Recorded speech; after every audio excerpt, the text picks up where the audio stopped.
Good afternoon, everyone. Welcome to the Korea Economic Institute of America. My name is Kyle Ferrier. I'm the Director of Academic Affairs and Research here at KEI.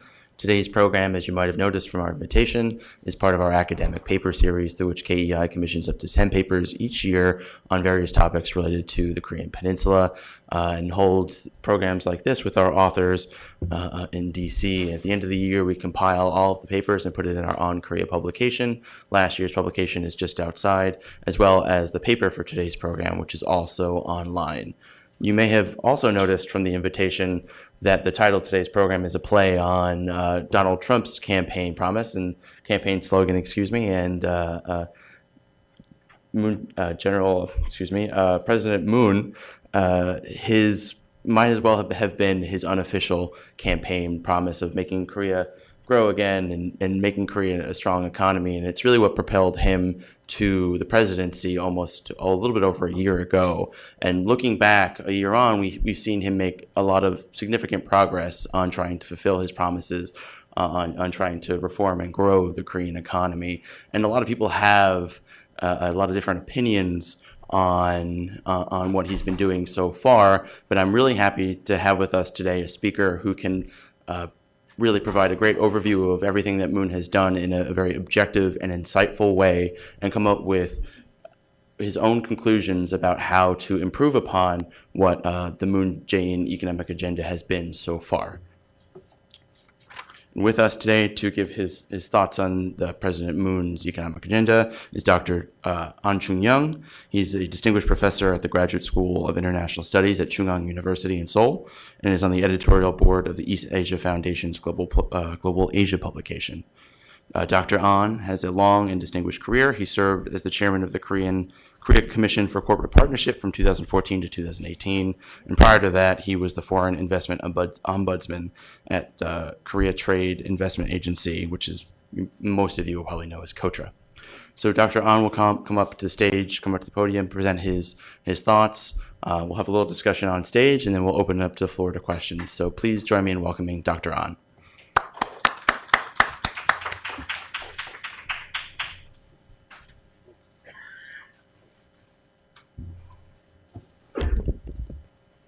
Thank you very much, Kyle, for nice introduction. Hello, good afternoon. I'm really delighted to be here to share my thoughts on the Jae-nomics, which has been carried out under Moon Jae-in administration. Before starting my presentation, let me crack out a joke. Well, in Korea as well as in Japan, there is used to be an adage saying that the university professor and street beggars, share the 5 common characteristics. Have you ever heard of that? No? First, both of them carry something in their hand all the time. Well, I carry my, here, the briefcase. And their commuting hours very different. Okay, it varies a lot. Well, in Korea, professors can attend the university whenever his lecture schedule is on. And then third, the revenues quite, varies a lot. And fourth, they, appear very busy, although nobody invite them. Finally, okay, both of them, they are not responsible for what they are saying. But today, I think I should be, at least partly responsible for what I'm saying. Okay. Let me see this one first, and goes like this. Huh? Right. This. Press here first. Stop. Right. Okay. Very good. Thank you.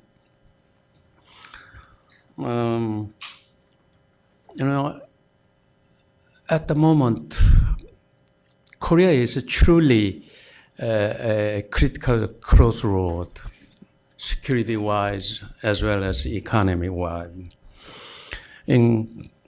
Everybody in Korea, perhaps those who are interested in the United States, have been, following what's going to happen between the Trump and the Kim summit, and all Korean newspapers carry on the forthcoming this summit between the Trump and the Kim. But at the same time, I think this is about time for us to take a look at how Korean economy has been performing under President Moon Jae-in administration. So today, what I'm trying to do is, okay. I'll talk about this Korean economy, what I call the new normal, prevalent in the past decade, and also a fundamental, the structural problem I referred as a triple dualities. And then I'm going to talk about this, a Moon Jae-in government flagship economic policy. I termed as income-led growth and innovative growth. And then third, I want to evaluate the effectiveness of Moon Jae-in government economic policy dynamics since the new government has been in office just the 1 year. In fact, the May 10 was the 1 year's anniversary of the Moon Jae-in government. And then, based on that observations, I would like to make some, policy recommendations. First, let me,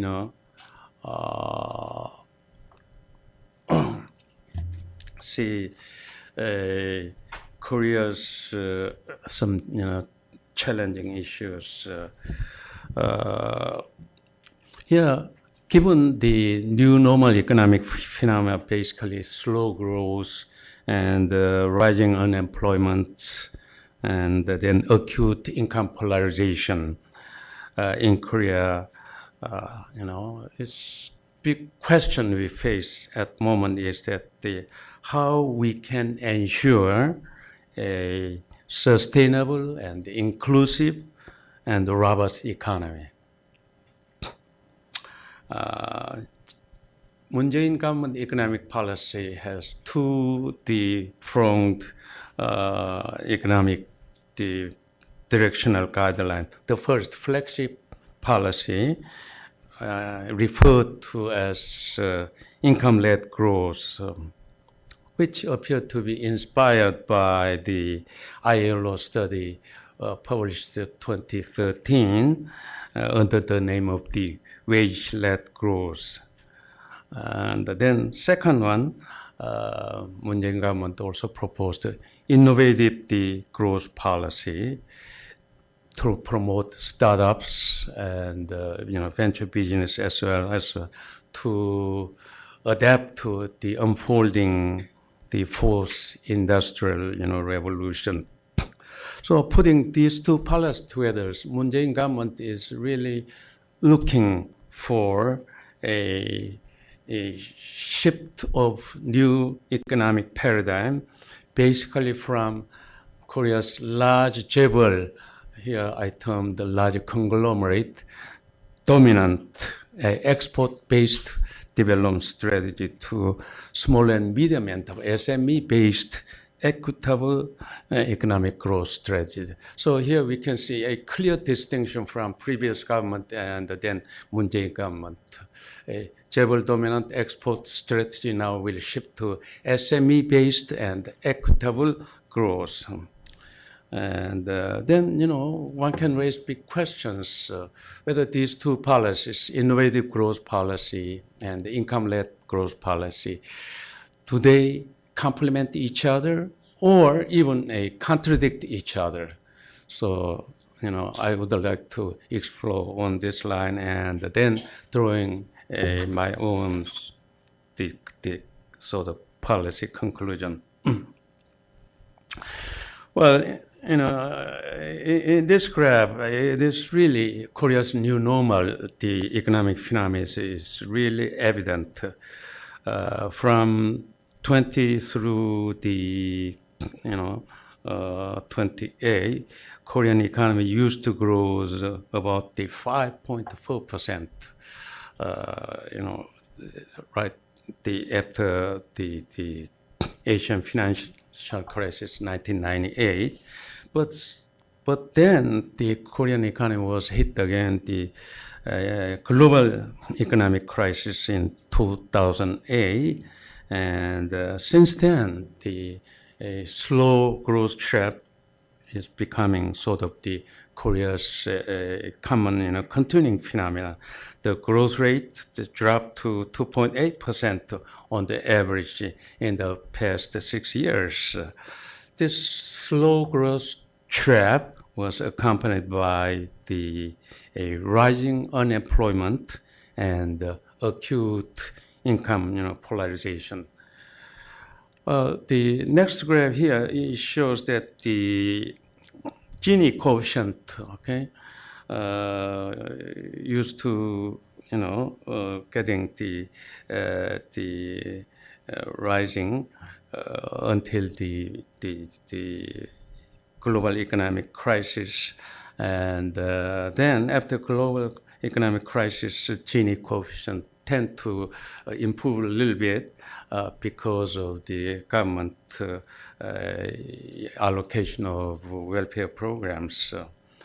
And the same thing happens in the poverty ratio also increased, rather sharply, but cool off a little bit after global economic crisis.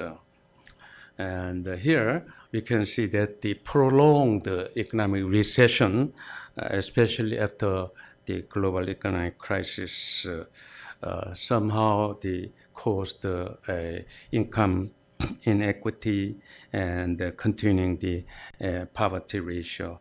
So Korean economy basically are not able to return the early 2000 years in which we had growth and equity together. IMF carried on the very interesting study in 1916, and according to IMF study, according to the income database combined with the World Bank data, the IMF study shows that the Korea's income polarization, especially the top 10's income share, rose 45% the 2013 from 29% in 1990, the highest rise among the Asia-Pacific economies.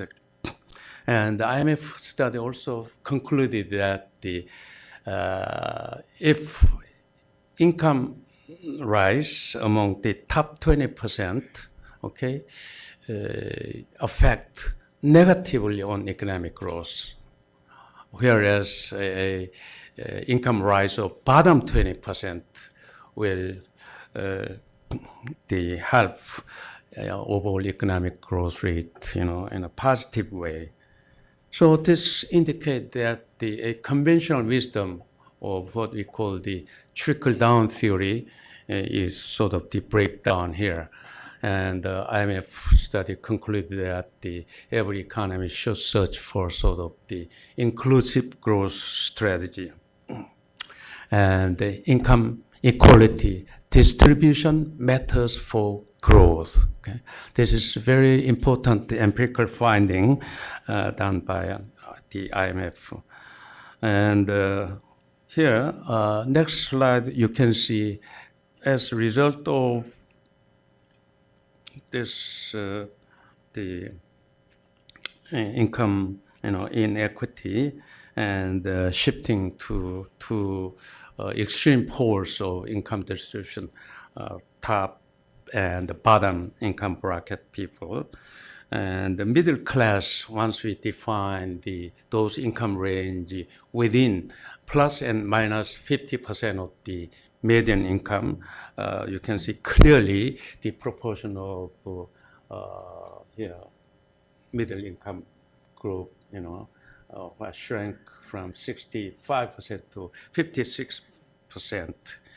And once this sort of the reduction or shrinkage of middle income class contributed a great deal, a serious social divide and even social conflict in Korea.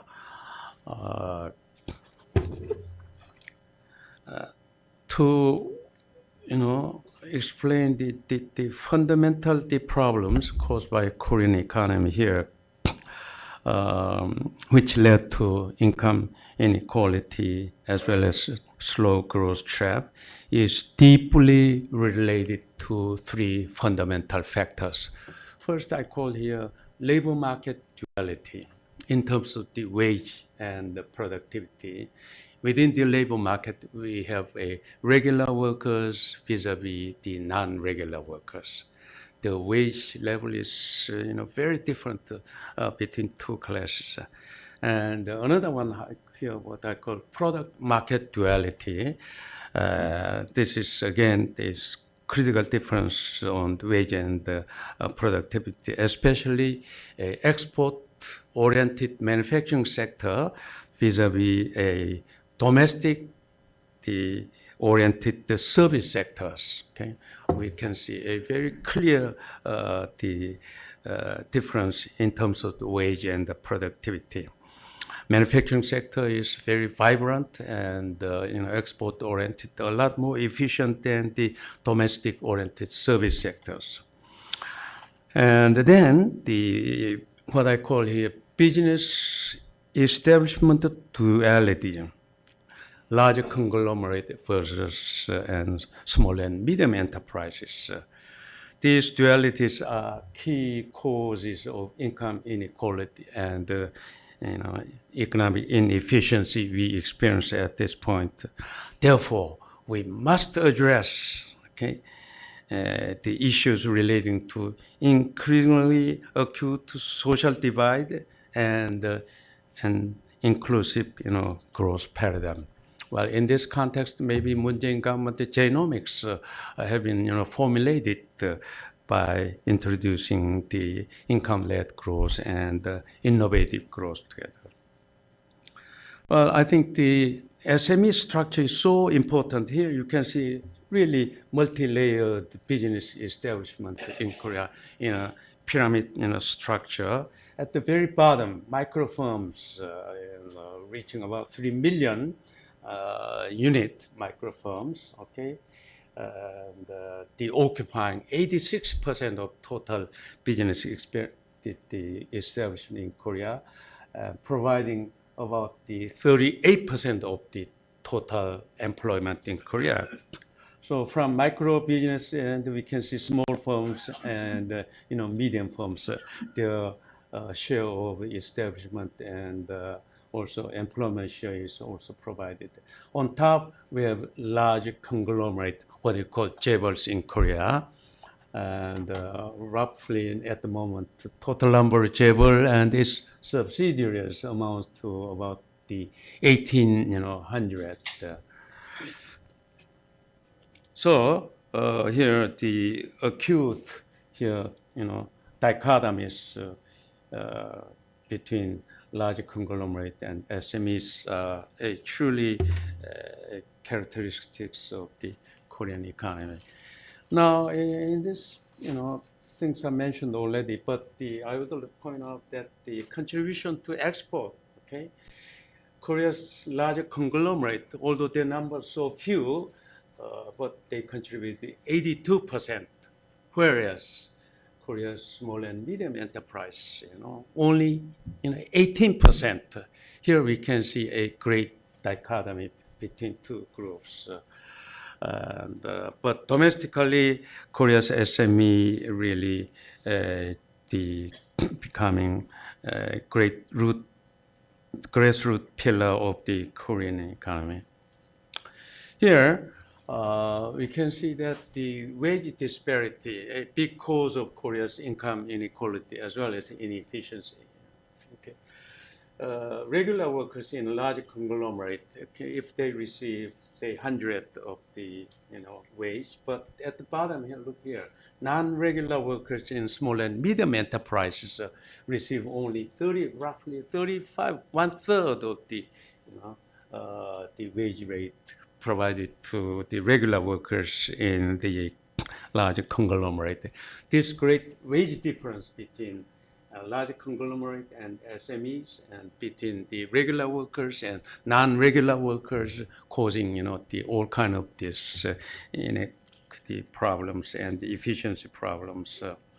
The non-regular workers, for example, this constitute 20% of total employment in Korea, compared to OECD, the average, 11%. That means Korea's non-regular workers much larger than the OECD did the average of roughly about 2 times. And here another serious problem faced by Korea is that the Bank of Korea provided very recently the potential growth rate according to various econometric methods they utilized, but potential growth rate keep sliding down here now about mid 2%. This is truly an alarming sign for Korea's sustainable growth. It's rapidly declining the potential growth rate, and this rapidly aging population, stagnant and inefficient service sector, and a decrease of overall productivity have exacerbated the declining potential growth rate trend. And factors contributing to potential growth rate here, you can see that the capital stock and potential labor stock and the total factor productivity. Potential growth rate is sum of the capital stock, labor stock, and the total factor productivity. And here, labor stock, our population growth rate is declining. Capital stock contribution is also stagnant. But most importantly, look at the total factor productivity. It also continued to decline.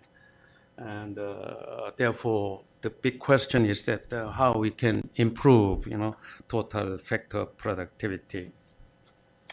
And here, total factor productivity is sort of the factors which cannot be explained by capital or labor stock. It's normally determined by the education system, R&D system, rule of law, and so on. But here, in my paper, I would like to add one very important component, influential to raise total factor productivity. What I call here virtuous business ecosystem. This is perhaps my contribution on this the paper I wrote. I'm gonna jump on later on what the virtuous business ecosystem is about. So what I'm saying is that total factor productivity could be influenced by education system, R&D and rule of law, all that. But plus, business ecosystem is also very influential in determining the total factor productivity.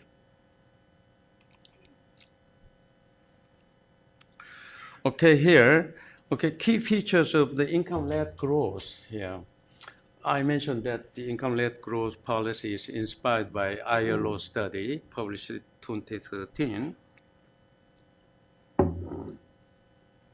ILO study named their report, okay, wage-led growth. And, supposedly neo-Keynesian, the framework. But Moon Jae-in government has not directly used the word of the wage-led growth, okay? They used the terminology income-led growth. But the way I see it, the income-led growth is synonymous of the wage-led growth. Basically, through pro-labor distributional policy, so that the income-led growth policy can increase disposable income, low and middle income group, and it will generate a very broader, effective demand, and which will in turn induce investment, finally, to trigger inclusive growth and job creation. So the flow of the logic is very different from the conventional, the neoclassical paradigm. It is indeed a major deviation from the neoclassical, trickle-down theory. And here, the Moon Jae-in government also stressed the government should play much bigger role in creating jobs. And in fact, the government, increased the number of government employees a great deal and providing their wage through the public budget, especially to resolve youth unemployment. Here, I would like to point out one thing, that IMF, World Bank, and Davos Forum, and Joseph Stiglitz at the Columbia University, they all emphasized the importance of the inclusive growth, given the global income inequity and the slow growth trap. But all those institutions emphasized, with different degree, equal access to opportunities, say educational opportunities or job training. Everybody should have the same equal access. And then human resource development, and also strengthening social safety net. But Moon Jae-in government's policy has a little bit different orientation, okay? Giving direct, sort of the subsidy and the expanding welfare programs to low-income bracket people, which will in turn, the propensity to consume will contribute to the economic growth. Here, I laid out the key policy measures and goals of income-led growth. Most importantly, Moon Jae-in government raised a minimum wage by 16%, the record high, to 7,531 this year, effective this year.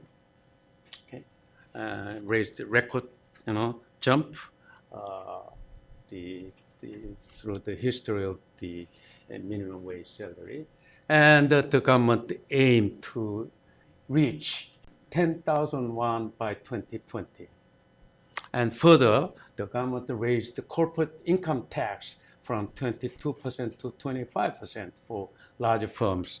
Okay, this is very sharp contrast to what President Trump, has been doing, and in fact, many other advanced economy, OECD, they tend to now reduce corporate income tax. But in Korea, we are going, the other way around.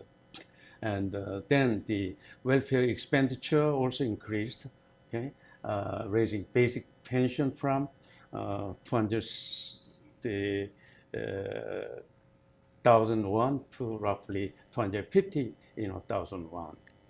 And also the government allowed sort of the easy unionization of the government employees, which below a certain rank. And then another important, the policy direction is that lowering maximum work week to 52 hours from the current 68 hours to induce work and life balance. as most advanced economy practices. OECD studies telling that the Koreans working the longest hours, and then the government declared that to hire up 810,000 public employees within the 5 years. So this year, the government increased employment opportunities, firefighting and social welfare works, etc., etc. And then another clear indication is also given by the fact that this year, if you look at the national budget allocation, Moon Jae-in government increased again here record high, 12.9%, 146 trillion won to the income-led growth policy area. However, innovative growth policy, 0% rise to only 35 trillion won. And so within the income-led growth policy budget, 19 trillion won for job creation for unemployed youth youngsters, which is equivalent to the national R&D budget.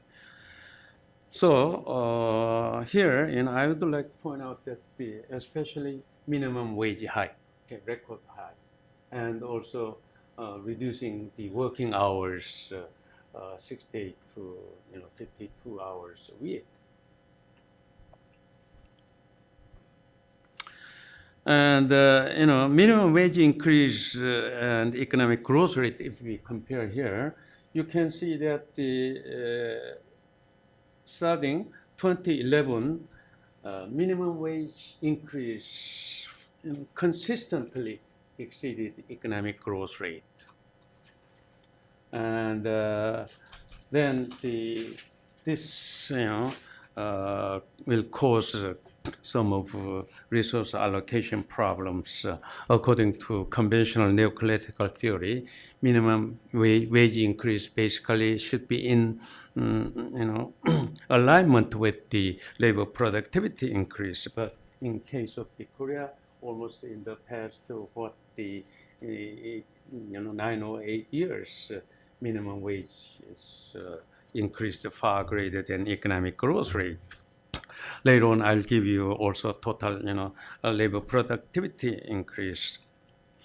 Well, comparing the Korea's minimum wage, the relative the average wage of full-time workers on an international perspective, okay? In 1916, Korea's minimum wage shared roughly 40% of the to average wage of full-time workers. But now this has been increased to 45%, okay? This means that Korea's minimum wage is very influential to determine the overall wage level. Okay, now let's talk about some key features of innovative growth model. I mentioned that at the beginning, okay? Two-pronged income led growth policy and innovative growth policy. Innovative growth policy surfaced about 6 months later after new government, started off, and aimed at business startup, including ventures for job creations. Basically, innovative growth is concerned of the new business, startups, and the government upgraded the Office of Small Business Administration to the Ministry of the SMEs and the startups, which have been demanded by the SME people in the past half a century since the start of the Korean, birth of the Republic of Korea.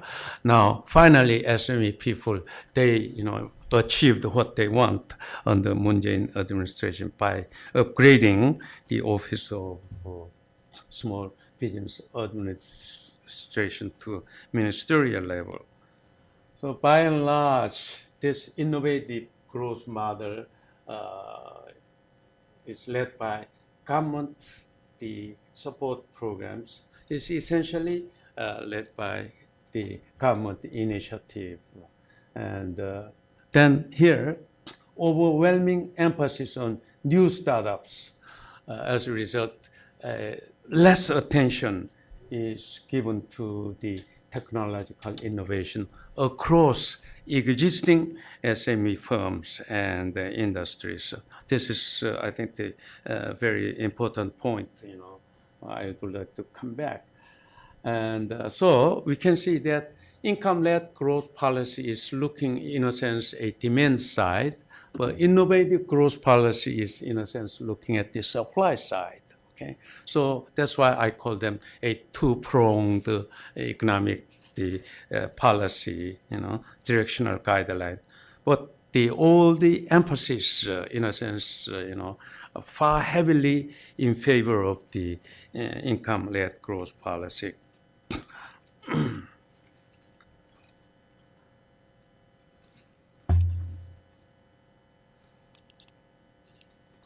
Okay, and although government emphasis on the new business startups, but a harsh reality in Korea is that Korea's livelihood type business startups accounting for almost the 63%. Okay, this is very opposite picture of you can observe in the high-tech economies like the United States, Israel, and Finland, Sweden. So the point is that although we encourage business startups, okay, they are basically livelihood type. Early retirees open up, franchise, the chicken shop or coffee shops or bakery, so on and so on. And so this is a fundamental problem we face at the moment. And the world-class high-tech economies, like especially Israel, Finland, and Sweden, United States shows, really different picture. Roughly 70% of new business startups relating to innovative either ventures, so on. But the Korean case, the 2/3 of new business startups are livelihood type. All right. Now, with that, the economic from policies. Okay, what is the outcome at this point? Here we can see that the job creation was most important. Policy objective when the government has addressed at the beginning. Well, however, we can see that unemployment just keep rising. In March this year, the unemployment rate stood at 17-year high, 4.5%. And, unemployed people stood at 1.26 million. It's up the 120,000 or 10.6%, hike from a year ago. And labor intensive the service sector, including retail, wholesale, accommodation, and restaurant, experienced the most significant job loss. Here is, some sort of the great contradiction. The government stressed, well-being and also the raising disposable income, all those low-income bracket people. Micro business from at the very bottom. But however, because of this minimum wage hike and other, the reduction of the working hours, they are affected most negatively.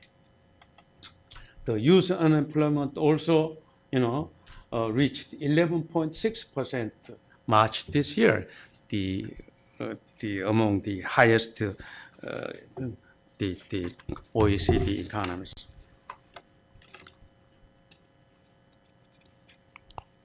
Okay, and here inbound, outbound FDI flows. clear another indication that this Korean, especially large conglomerate, would like to invest, overseas rather than domestic because of the wage hike and heavy the income tax and so forth. I believe this wage-led growth policy, current income-led growth policy, will exacerbate the current, the FDI trend. Okay, now here this table, again clearly shows that the nominal wage index and the labor productivity index. Okay, here again the wage increase is has been greater than labor productivity the increase, and if also you compare with Korea's GDP value added per worker compared with major OECD economies, Korea also performed very, very poorly. So implying that it is critical to raise labor productivity in Korea.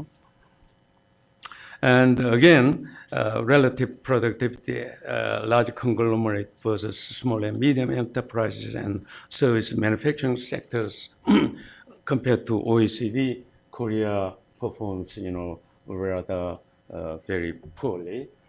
Here, the SME globalization and the involvement in growing the global supply chain becomes very critical.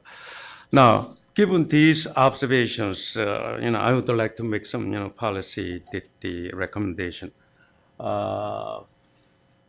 First, I think overall we need a stronger balance with the reprioritization between income-led growth and innovative growth policies. We shift, rebalance, and the focus of these two policy guidelines to create jobs and growth. And then intended minimum wage hike to 10,000 won by 2020 needs to be recalibrated. It needs to be slowed down to reflect current, the negative consequences. And minimum wage need to include overtime pay, bonuses, or employer-provided welfare, programs, like most of the OECD economies they conduct. And labor market flexibility, and when they are unemployed, we need to come up with a social protection, and simultaneously must be pursued. Okay, on the innovative growth policy, basically, the innovative growth policy focus on the new business startups, but my point is that it is more critical to put the existing small and medium prices go through fusion and the conversion process as fourth industrial revolution dictate. This is the area in which we can generate more jobs and also effective growth. To do that, I think the government should focus more on the market-based business startups and promoting the venture businesses, so on. So we should not segregate new startups and existing SMEs. I think the government policy should focus more on how we can diffuse and converge forthcoming fourth industrial revolution to existing small and medium enterprises. And then I consistently emphasized the productivity, increase, and the labor productivity far lower than OECD average, especially in service sectors and SME sectors. So the key policy of Korea should focus on how we can increase labor productivity in service sector as well as SME sectors. And I mentioned at the very beginning Okay, total factor productivity is also influenced by the business ecosystem. In Korea, about 10 years, just 10 years ago, we introduced a new institutional scheme, what we call this consensus-based mutual collaboration between larger conglomerate and small and medium enterprises, as practiced at the Korea Commission for Corporate Partnership. I served here in the past 3.5 years as chairman of this commission. Here you can see that we have representatives of larger conglomerate and also representatives of small and medium enterprises and the public, the representatives representing academia and think tanks, sort of the NGO groups to work on how we can nurture a synergistic collaborations between big and SME, the companies. Here, through which we can convert long prevailed zero-sum game business culture to a positive win-win games between chaebols and the SMEs, and interfirm, transactions more clear and transparent, and will be conducted on a level playing field. And we can also, remove existing sort of inherent superior subordinate relationship between chaebols and sub-tier SME companies. Korea Commission for Corporate Partnership can help, a great deal to remove information asymmetries between the two, and also balancing the boss and subordinate relationship. And I think this is also very important to utilize a forthcoming fourth industrial revolution and to expedite the fusion and the convergence of mutual strengths of chaebols and SMEs, and so that the Korean economy can go on a very growth, path track. Well, finally, I would like to conclude my presentation by citing, Mr. Giacomo Corneo's work. He published a book, Is Capitalism Obsolete? Harvard University Press, September last year. Here, what he said, market can encourage economic efficiency and frugality, and they can bring about valuable innovation and coherence within complex economies. They are therefore extremely helpful in solving the cooperation and allocation problem that economic system face. I think the Korean policymakers, maybe this is about time to pay, greater attention of the wisdom we can draw from Cornell, and so that we can rebalance, reprioritize between the income-led growth and here the innovative growth. Okay, let me stop here. Okay, yeah.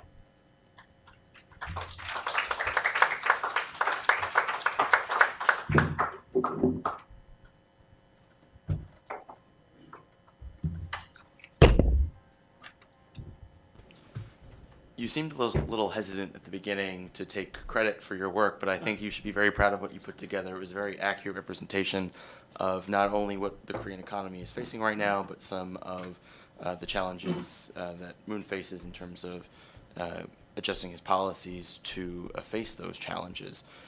And you briefly mentioned structural reform, structural issues. You talked a little bit about labor reform, and I was just curious, to what degree do you think issues like structural reform of the labor market and structural reform such as constitutional reform are necessary for Moon's policies to succeed? You're not the first person to raise this issue, and unfortunately you probably won't be the last. So to what degree does progress need to be made in these areas in order for labor productivity growth to rise again, as you mentioned in your presentation? Okay, I think this most important question. Actually, when Korea, went over the what we call this foreign exchange crisis in 1998, and we drew a IMF, financial help under very stringent IMF conditionality. That means Korea had to carry on the four sector reforms. First and most important one, labor sector reform, and the corporate sector reform, and the public enterprise, sector reform, etc. Here, labor sector reform means that this, if a company is under stress, okay, company should be able to lay off even the regular workers. That is most critical part. The flexibility of the labor sector reform means that this, we should be able to lay off the workers when a company is under really serious stress. Once the company now gain the is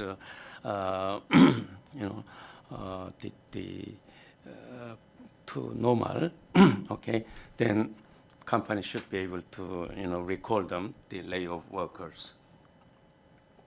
And second, we somehow need to adopt a performance-based the wage rate system. Okay, still many of the Korean companies salary schemes based on the seniority and sort of system. And the third,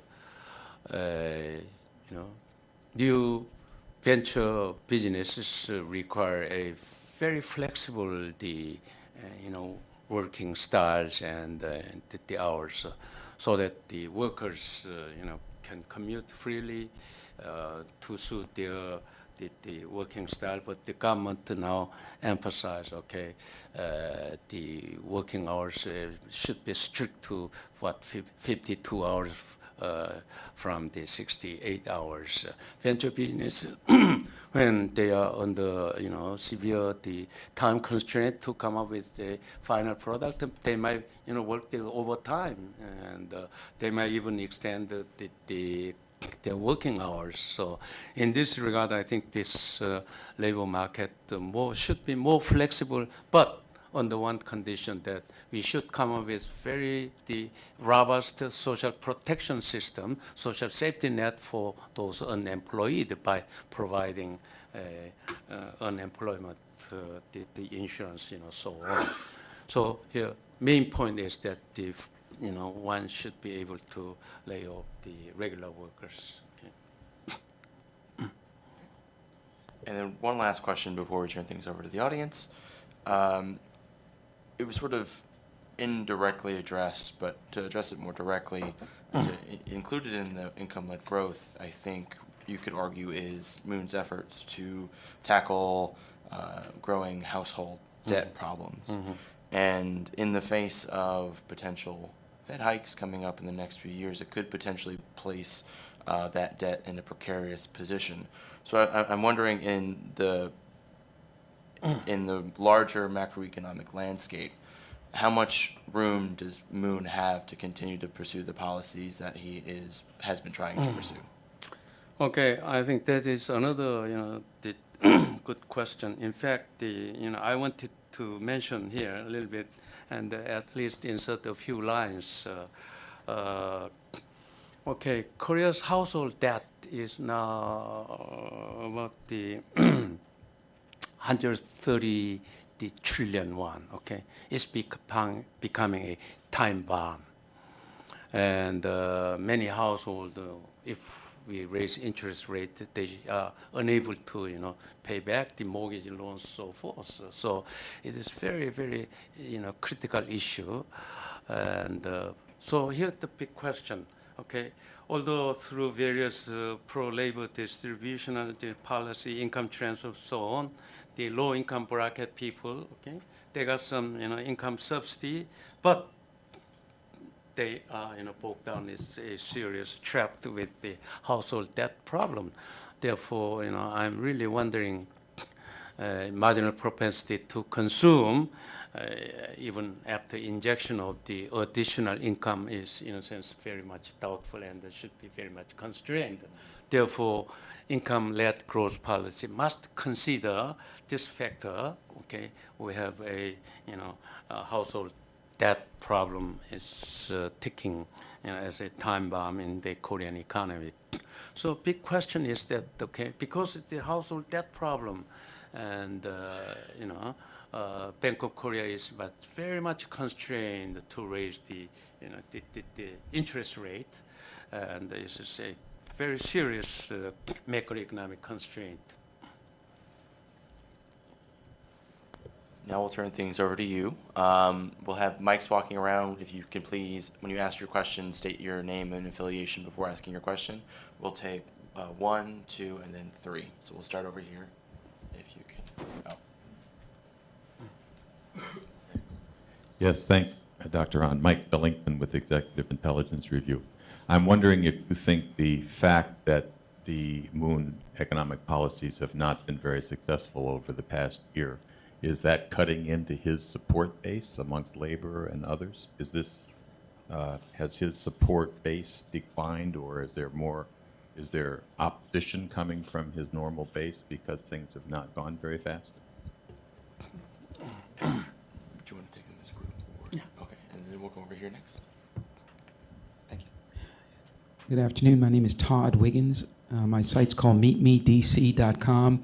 And my question is, in general, do you think that Americans perceive Korea differently from some of the economic indicators that you've shown? In what way do you think Americans may be misinformed about the economic health of all the things that you mentioned, including the wage aspects relative to U.S. workers? Thank you. Okay. Okay. So we'll start there. Yeah. Okay. Yes. You can answer. Okay. Let me. All right. The Moon government, policy slogan. Okay, looking after low-income bracket people and also getting rid of the unjust and expedient malpractices of the establishment in Korea. Okay, and wish to bring in a fair economic society and make the rule applies to equally to chaebol and small and medium enterprises, so forth. Therefore, the government policy at the beginning received a full blessing from general public. Okay, no question about that. I mean, if approval rating is still at around the 70% or something like that. However, in the economic front, okay, and here income-led growth policy appealing. Okay, this is effective tool for income equity and equitable society, and also improving the disposable income level of the low, poor income the individuals. Okay, this has been also well supported, but after 1 year in office, okay, here most fundamental criteria is that this job creation was the flexible number one policy guideline. Okay, the president made a big huge wall showing that the daily movement of the how many new hires and unemployment, so on, and it's just number one priority checkup every day. But the thing is that as I shown this in March this year, unemployment showing the record high, 17 years high, and youth and unemployment is getting serious. And many the macro policies centered on the wage-led, income-led policies, produce a very negative economic consequences. Now people realize that whether this policy is effective. Now, many the expert and even the newspaper, major newspaper carried on the public survey, how general public respond, evaluate the effectiveness of Moon Jae-in government, and they also start to point out that, hey, minimum wage hike, okay, direction is all right, but the excessive, just great, quantum jump will create problem and must slow down. Okay, I said that the government plan to make it the 10,000 won by 2020. Okay, if you go that speed, all right, another wage hike is maybe perhaps 16% next year, another 7% hike, 2 years later. If this trend continues, the most, negatively affected group was the very bottom, income bracket people, for which Moon Jae-in government stressed, to improve their welfare positions and the income level. But the effective, is working in the opposite direction. Therefore, it start to raise, the journalists as well as, the economists, including myself, as I presented here. And the effectiveness of the income-led policy is very much limited and constrained, and a great deviation from the neoclassical theory. Okay, I agree. All right, this low-income bracket people should be supported, but the method must be different. Equal opportunity, education, and job skill training, etc., rather than direct subsidy to the low-income bracket people. And then another good point is that to resolve the youth unemployment problem, the government intends to increase, the table of organization, increasing number of these government employees, and looking for a big government. But throughout the world, every country is looking into small government. Let the private sector play a bigger role. But Korea at the moment is going opposite way. And then second question, I think this U.S. misinformed, whether to what extent general public. Okay, I'm glad you raised this question. Korean economy has internally really serious problem, big challenge like this triple dualities and low labor productivity and the income inequity, etc., etc. But U.S. looking at Korean economy, especially President Donald Trump. Okay, he's looking at, hey, Korea continues to accumulate huge trade surplus vis-a-vis United States. Okay, therefore Korea should reduce its trade surplus and even demanding renegotiation of this Korea-U.S. free trade agreement. But if you look at the internal, what's really going on the Korean economy is that we face under really serious problem. And in this regard, I think this U.S. trade policy, especially against South Korea, must take into here the internal problems. And many U.S. is in a sense misguided on the robustness of the Korean economy just by simply looking at Samsung produced mobile phone and also Hyundai manufactured cars. Okay, I mean just they are, the flagship export items, okay?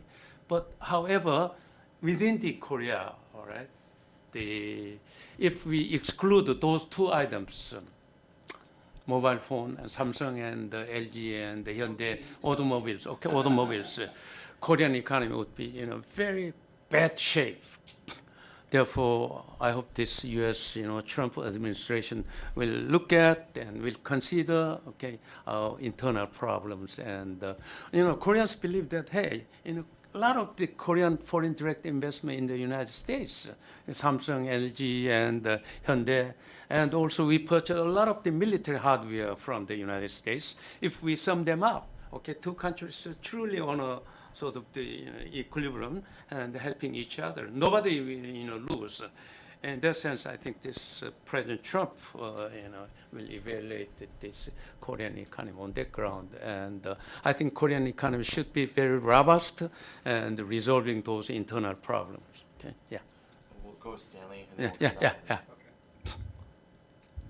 Stanley Kober. That feeds very well into my question because it's not just the protectionism. It is the growth of the economy. Korea has grown by exports.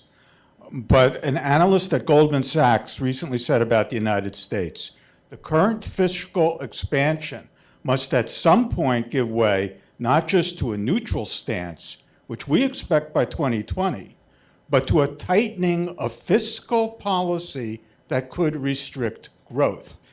Fiscal policy, not just monetary with the Fed raising, a tightening of fiscal policy that could restrict growth.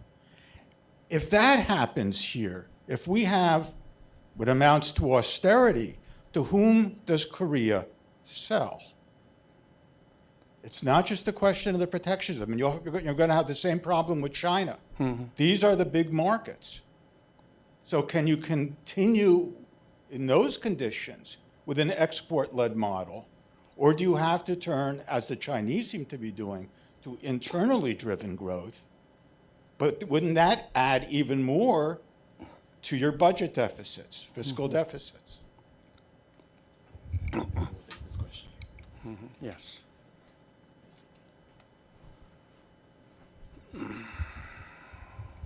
Steve Winters, independent consultant. Very, very good talk. I certainly appreciated many of those ideas.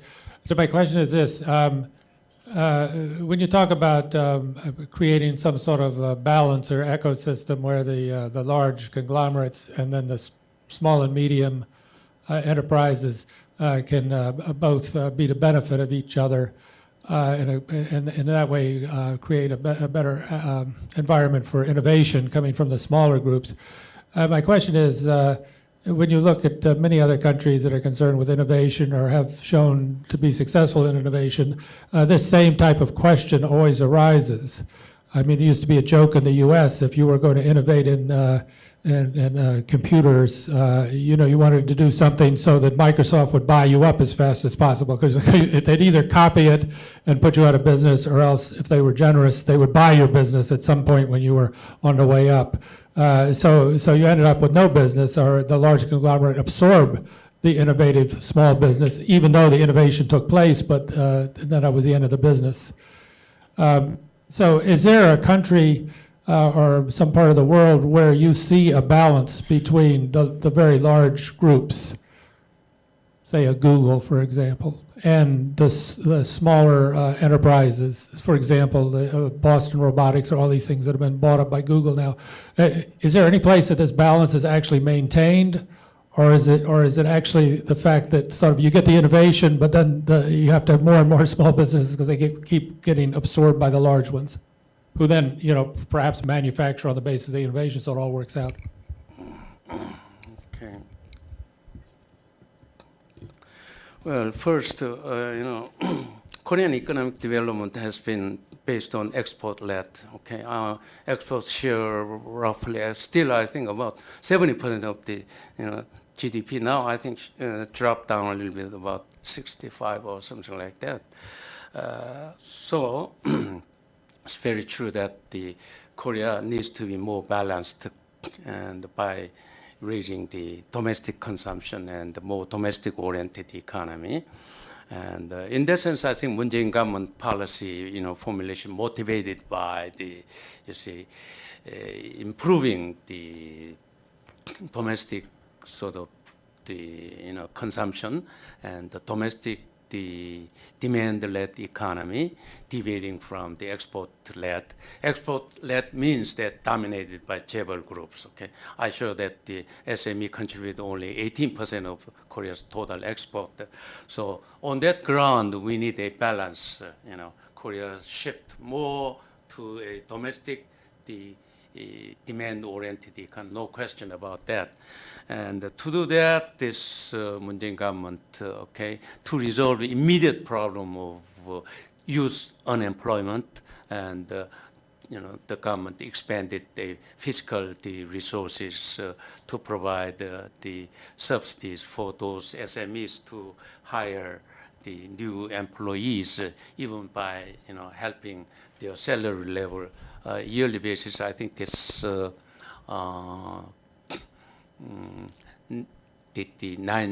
99 million won. Okay, I mean I don't know whether U.S. you provide SME people who hire a new one and by providing the salary subsidy, but Korea now using even that scheme to encourage SME people to hire new ones.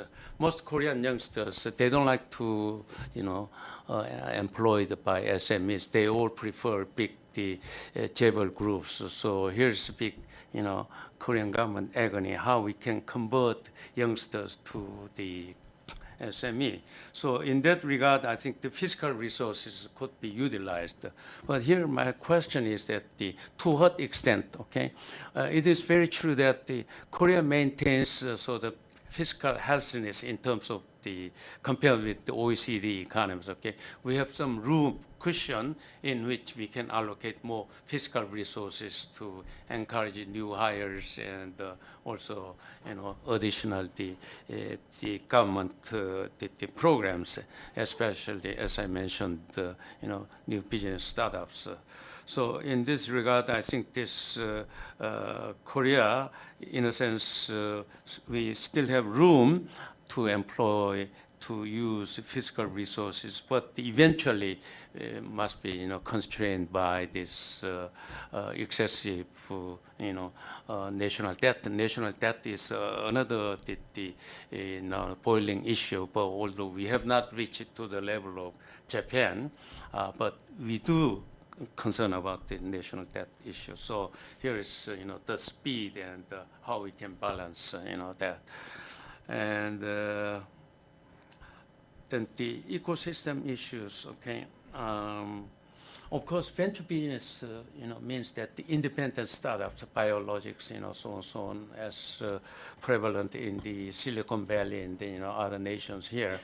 In Korean case, in Korean development model is everything is government initiated so far, and government committed here and there, then the private sector follows. But now the picture is getting sort of the other way around. The private sector initiative is getting more important, but now Moon-jae-in government, is in a sense bringing more government initiative, to do that.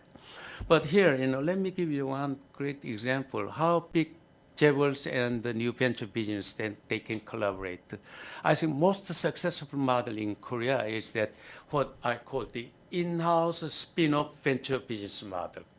For example, Samsung Group, they established what they call the Samsung Creation, the lab, in which new entrant to Samsung company after working 2 years or 3 years, something like that, and they can make all kind of the proposals, whatever ideas, although which never practiced within Samsung, then they allow them to work in the creation lab to realize what they have imagined, and maybe 2 or 3 years.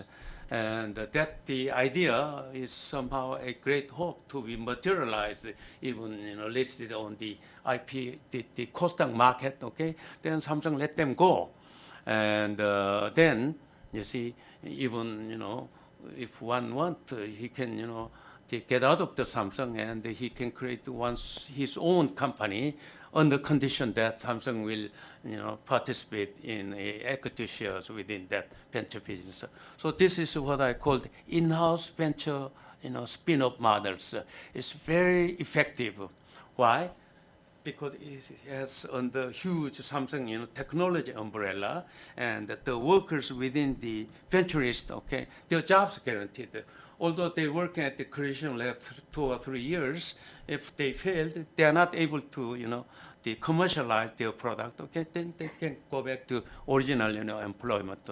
So this is, in a sense, an in-house sort of the open innovation, platform. So this practice can be extended to, the venture business, potential venturists and public corporations. For example, the Korea Electric Power Corporations, okay? I served as chairman of the board of the Korea Electric Power Corporations, which is the #1 utility company in the world. And they shifted to Naju area.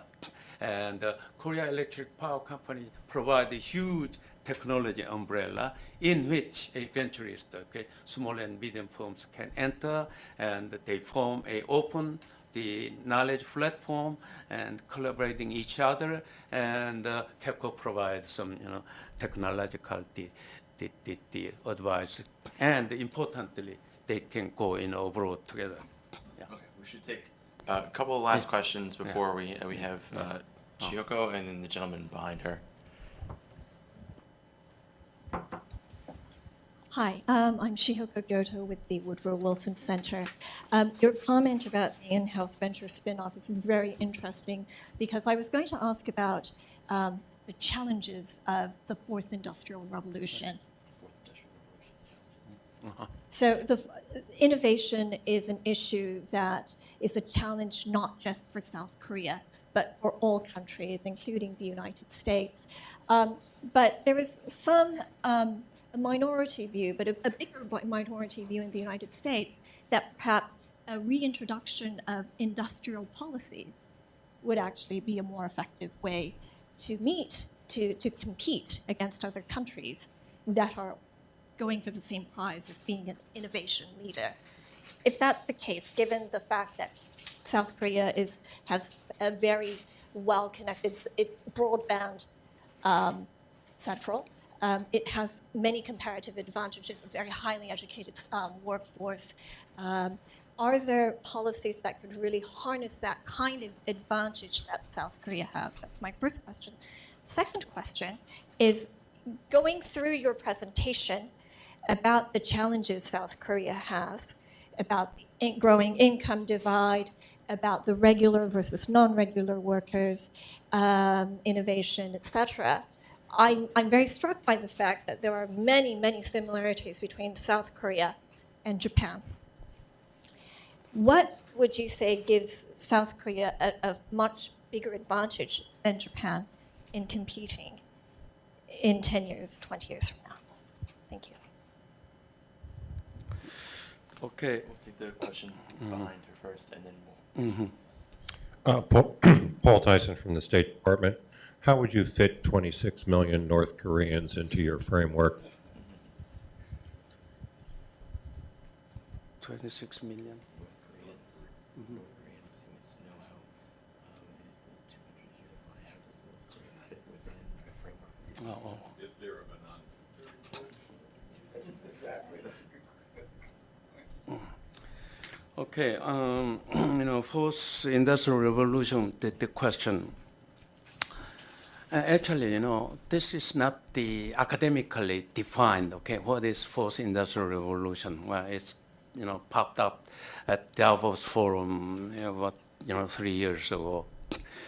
And the way I believe that digitalization of, especially in Korea, small and medium enterprises, and combining IoT and big data and artificial intelligence, so on, and the cloud, so forth.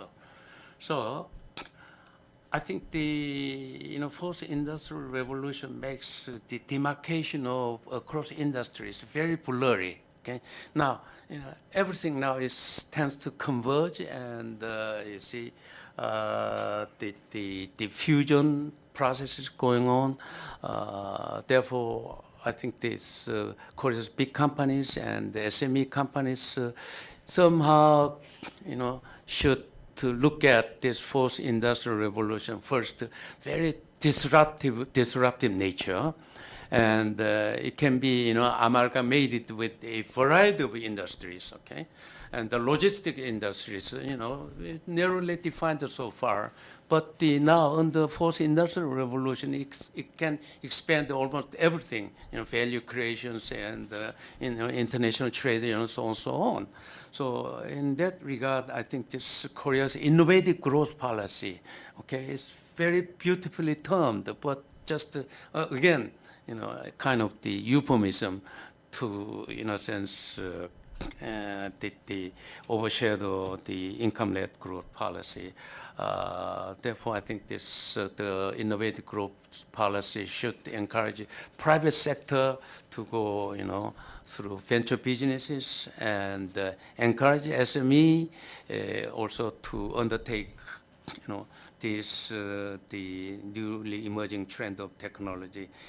For this purpose, I think this, government fiscal resources somehow needs to be utilized to create such environment in which a fusion and the convergence within SMEs or vis-a-vis larger, the conglomerate can take place on a rather, market-based. And so in that sense, I think this Korea's industrial policy needs to be more market-based, okay, more the individualistic rather than, a full set of the government initiative, okay. And but the Korean government policymakers still believe in that the previous success story comes from government-led and government initiative, then private sector follows. But now the picture is the other way around. How we can encourage the private sector can play far bigger role. In that sense, I think we need to create this in such environment in which the ventures or SME people can open their eyes, okay, new opportunities. In this regard, I think this Korean SMEs, they stuck to all the domestic market, but I've been emphasizing they should open their eyes, numerous business opportunities going through, B2B and B2C, and they don't need to go through, all the big business companies. They can carry on their own business cross-border, okay?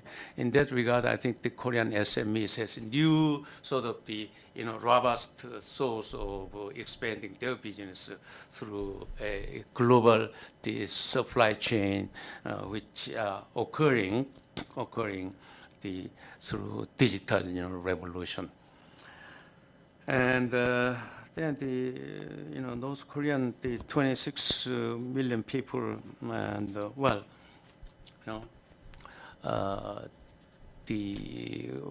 I forgot his name immediately. The famous the investor who is living in Singapore, like this Warren Buffett, and if unification of the Korean peninsula is feasible, and he would devote every penny into North Korean project, and it'll definitely bring in a great bonanza, so forth. And sure that the 26 million North Korean people, they are ignorant about what's going on, and really ignorant about the great, difference in the living standard between North Koreans and South Koreans, so therefore, as North Korea open up, and following the CVID principle of nuclear, programs, I think there is a great opportunity for South Korean business can get on, the North Korea's SOC project, and improving agricultural productivity and planting trees on the barren mountains of North Korea, and raising, their living standard rather quickly. But I don't know whether Kim Jong-il is ready, to open to that extent, under which North Koreans once aware the great difference between living standard, the South and North, they might have different idea of their own regime under which they have lived, in the past more than half a century. So let's wait and see. Yeah. Oh, okay, yeah. Okay, more competitive Japan. Yeah. All right. I mean, for South Korea, I think it's a really long way to go to beat Japan, even venture business areas, and Japanese companies, they have adopted what they call this industry movement 4.0, in which even the small and medium enterprises start to bring in the notion of digitalization. Okay, and they are very well grounded. And then from that, the digitalization of SME, and they are ready to take off.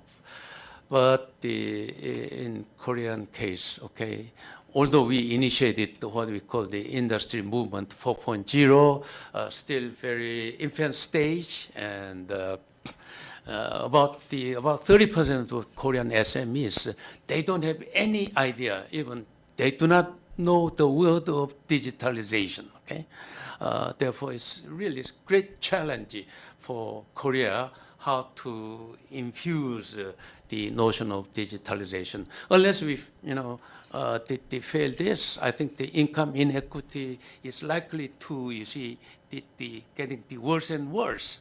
And then the Korea's, grassroots, the micro businesses will, the sliding back, and they really becoming, backwardnesses.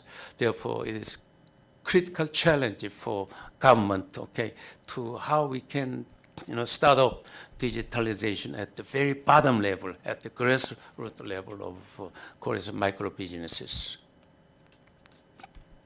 Well, that's all the time we have. Thank you, Dr. Ahn. Thank you all for your great questions, and please join me in thanking Dr. Ahn for his time. Okay. Thank you very much. Very, very good questions.